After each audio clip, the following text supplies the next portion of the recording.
Time now for the Daily Answer, sponsored by Salem Surround on The Answer Now TV. We're going to do this on the fly, Johnny, so we're going to go to a two-shot. This is live TV because you know what? I'll share a little secret. Now, we'll pull the curtain back a little bit. Charlie is pulled in a million different directions. If Charlie Kirk walked in right now, he'd be mobbed like the height of Beatlemania, Elvis Presley. Andrew Kolvet, you're like the guy behind the wizard. Yeah, I just clean up the mess that he leaves in his wake. Put out the fires. Yeah, exactly. And so I shared with everybody that we were going to hope to talk to Charlie, but we have good been luck, right? Bending over backwards to make it work with his schedule. If people could appreciate just how complex his calendar is, especially at these events, but it's always complicated. It takes about a team of like 5 people to plan every single day intricately, and then you compound that by 100 at these events. So. Well, and I think about looking around at this Tampa Convention Center and these thousands of people and these excited kids and these booths and this infrastructure. Charlie did all this. Charlie started in his garage in his parents' Lamont, Illinois. Gosh, and so Andrew, if you don't mind, and I'm pulling you on the fly here, so I hope you don't mind. I know how busy you are too, but can you take a couple of minutes and explain your role with Charlie, with all things Team Kirk, with Turning Point USA? Because here at Salem, we are so proud to have this partnership with Charlie, hosting his radio show, his podcast, all the different things that Charlie does with Salem. And it's a blessing to have somebody of his stature on our team. Can you introduce Andrew Kolvet to our audience? Yeah, absolutely. And I'd be remiss, Mike, if I didn't also give you a lot of kudos and credit. I mean, when Charlie came to Salem originally, it was Phil Boyce, who I see over here, who really made the way, but it was knowing that we were joining a team with somebody of your stature.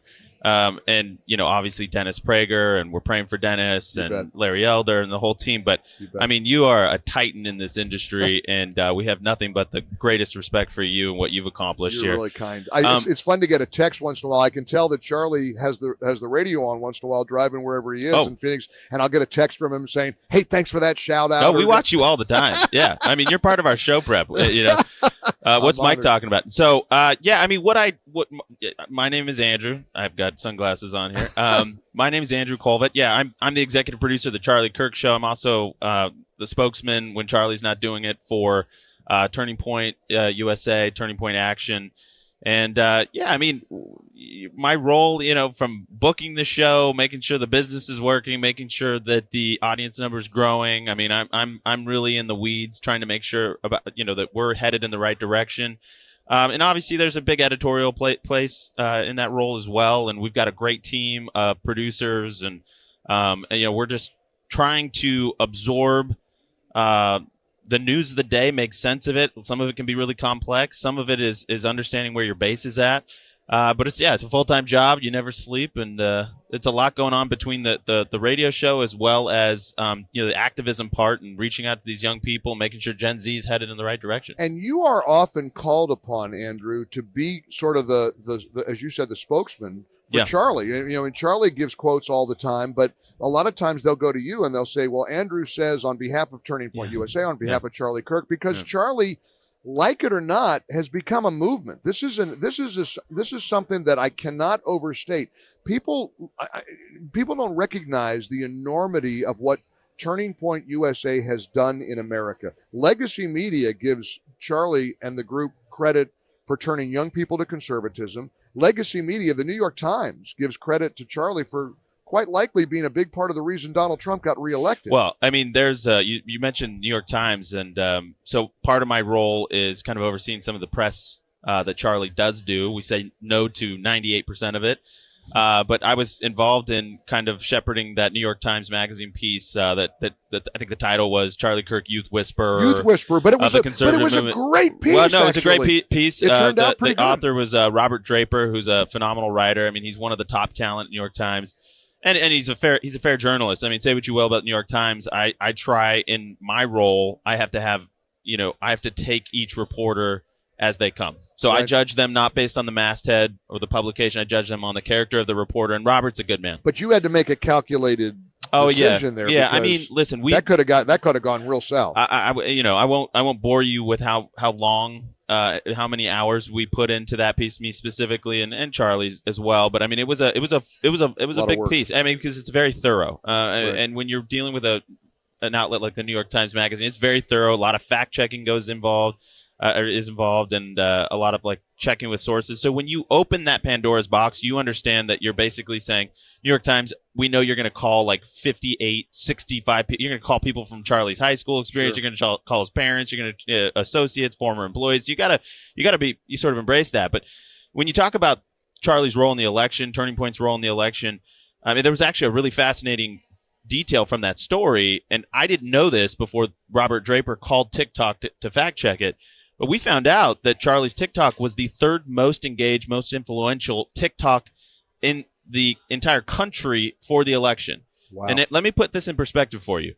This is the order. It went Trump campaign, Charlie, Kamala Harris. Wow. Ahead of Kamala. And Taylor Swift, Kardashian. Whoa. So that's what an impact that Charlie did. And I found out a bunch of other things from that. It's just as far as his name ID. I mean, Charlie is more famous than basically anybody in Congress. I mean, it's getting to that point. He's become ubiquitous. It feels like every young person knows him. Because every young person has seen him. These one-on-one debates he gets into on college campuses. No, those have been incredibly brilliant, incredibly viral. Well, this was what was interesting. So in the spring of 2024, there was a campus stop. So the old model is we used to try and book out, and we still do this to some extent, but we used to book the venues inside the university. Right. So you get like a hall. Right. But then you're dealing with the university control. Right. And they will screw you every which way from Sunday. Right. Meaning they will, if you have 3,000 students that have reserved tickets, they'll give you a venue that seats 500, but because of the fire marshal, they can only seat 300. So their whole game is to upset your audience so they can't actually attend and make you look small. Right. So we said, you know what? What happened was we went to Cal Poly San Luis Obispo and we just said, hey, let's go. And this is in the spring of 2024. And I'll never forget it because here you are, California, blue state, on the coast, supposed to be a bunch of liberal students out there. And we just set up a table in the quad and we had like 1,500 kids. I mean, the crowds ended up during the election got up to like 5,000, 6,000. Wow. But we had 1,500 kids. I mean, it was packed a lot. And it was very spontaneous. We had no idea how many people were going to show up. It was 1,500 kids. And out of the blue, they all just start singing the national anthem on their own. Wow. It's not like we started leading the procession. They just started singing it. You could see all these kids just breathe. It was almost like they were breathing free air for the first time, loud and proud in public, being able to like show that they love America, love their country, that they have conservative values, traditional values. And it was whites, it was blacks, it was Hispanics, it was men, women. It was not this picture that MSNBC wants you to believe about what the actual grassroots looks like.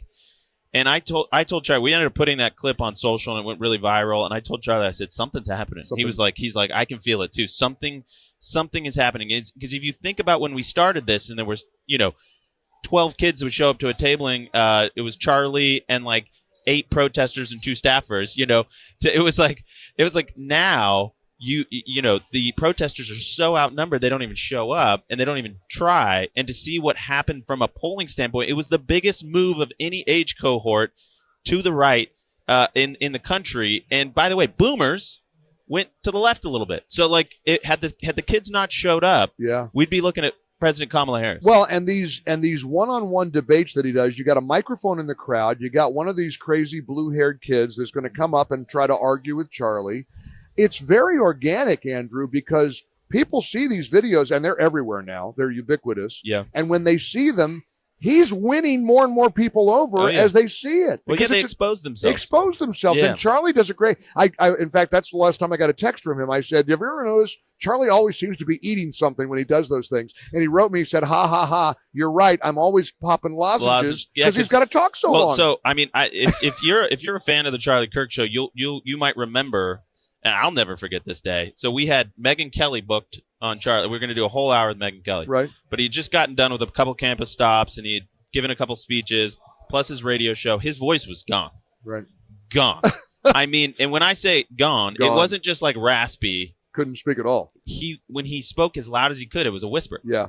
So I had to get on the show and sort of like, we're texting back and forth, and I'm like, Megan, Charlie would like to ask you. you're the translator. It was that bad. You're the interpreter. Because he just kept losing his voice. Because the guy talks all the time for a living. So well, this is a big deal because, and honestly, it was real funny because we knew we were going to try to get him for a few minutes this morning, and it was like, no way. He's on Fox News this morning. He's over here. He's pulled over there. But what a weekend you guys have planned. I mean, this roster of speakers. I mean, you were just telling me a moment ago, Andrew, and we're visiting with Andrew Kolvet, the executive producer of the Charlie Kirk Show. And, he came by to see us a few minutes ago. I said, well, let's get Andrew over here and see if we can spend a couple Always minutes honored. Thank Anytime, you, Andrew. Mike. Tonight, big night, to this weekend. Tell us what's on tap. I mean, I think from a theme standpoint, this weekend is really about, hey, we made these gains with young people. How do we keep it? Right. What are our challenges? What are our opportunities? And by the way, this is what I love about Turning Point. I mean, if you're talking, and I don't know how in touch with your audience they are or not. I've seen you debate some of these anti-Israel guys on your show, and I think it's fascinating. You handle them well. But with kids under 30, you're going to see this a lot here. Is that they're not anti-Israel. They're certainly not pro-Hamas. Right. They are skeptical about our arrangement our with involvement Israel. with them. Yeah. And why do we send them money? Why are we defending Which the military? is fair. Those are fair. Sure and we is. need to, as a movement, stop calling that anti-Semitism. Right. What Trump did is he birthed an American first nationalist, conservative, populist movement. We all know this. And that is going to necessarily come with some questions when we're not just focused domestically. Right. Okay. So we're going to embrace that debate. Right. That's what we're going to talk about. Epstein. The kids are really upset about the Epstein files. We're going to talk about dating. We're going to talk about marriage. We're going to talk about the economy. How do we make sure that we turn a renter economy with young people that look up to their parents and grandparents that own homes, have assets, have equities, and they feel like they're priced out, all that stuff, and they can't see that first rung to get on the ladder. So we're going to talk about all that stuff because if we do not address the economic issues, if we do not address these cognitive dissonance issues that they're seeing, sometimes even with the Trump administration, we're going to lose them because we built up a lot of trust, but it can be a fragile trust, and so we want to talk about that. How many people registered this weekend? About 7,000. You're gonna have about 7,000, wow. And most of those are gonna be young people. And it's from all over the country. It's fantastic. That is so neat. And look, I'm so honored to get to visit with you for a couple of minutes, and I hope you know how much we pray for you guys. How honored we are to have you on our team. You've always been so great to the show. And Andrew, it's real fun to watch all the success of you and Charlie and Turning Point. Thank you so much, Mike. And congratulations on all your success as well, my friend. God bless. Keep fighting a good fight. Thank you, sir. The great Andrew Kolvet. Every big figure like Charlie Kirk has a guy behind the scenes a little bit, making it all work. That's this guy, Andrew Kolvet. Stick around. More coming up on the Mike Gallagher Show from the Turning Point Student Action Summit. For full shows, live and on demand, it's Salem News Channel. Stay informed anytime, anywhere with the Salem News Channel at 9:30 a.m. TheAnswer.com. This has been The Daily Answer, sponsored by Salem Surround on The Answer Now TV.